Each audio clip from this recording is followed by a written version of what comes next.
बहुत बहुत मैं आभार व्यक्त करती हूँ कि जो आप एक खंडित मूर्ति के किस तरह से हम उनको एक तरह से उचित स्थान पर उनको विलीन करें।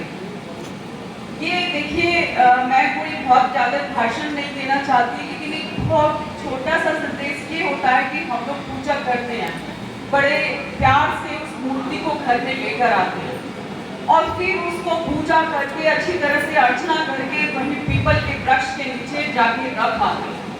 तो ये इतनी दुर्भाग्य वाली बात है कि मुझे समझ नहीं आता कि मतलब मैं एक एग्जाम्पल देना चाहती हूँ कि जब घर में बुजुर्ग होते हैं और किसी तरह से कोई एक्सीडेंट हो जाता है, क्या हम उनको घर से बाहर छोड़ देते हैं?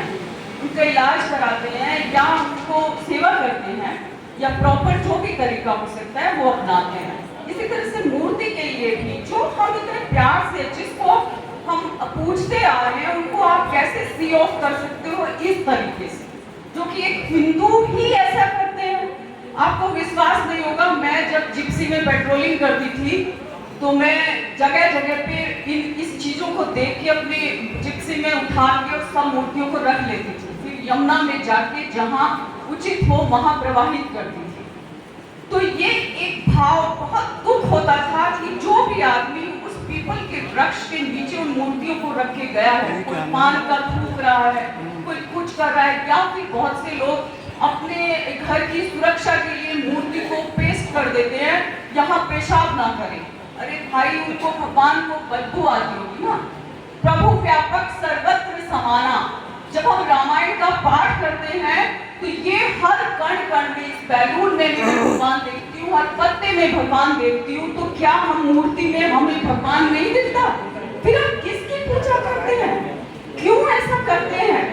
तो ये आज मैं, जब मुझे शशि जी मेरी दोस्त हैं, हम लोग यहाँ, मैं विवेक विहार में थी तब से जुड़े हुए हैं, स्वामी जी भी, जोशी जी भी, जब उन्होंने मुझे बताया कि हम ये करने जा रहे हैं तो मुझे बहुत अंदर से खुशी हुई कि इस तरह से अवेयरनेस बढ़ रही है। आप भी 10 लोगों से बात करेंगे तो 10 को बताएंगे।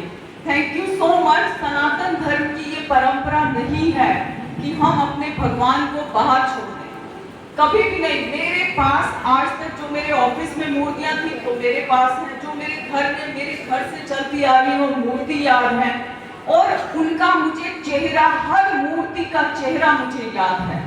वो ही प्रभु का स्मरण है। मत करिए ज्यादा पूजा, प्रभु की मूर्ति जो आपके घर में चली आ रही है, अरे ये तो पुरानी हो गई है, दूसरी ले आते हैं दिवाली में। भाई ऐसा मत करिए, कोई मूर्ति आपको याद रहेगी जब आप जीवन के अंतिम क्षणों में रहेंगे।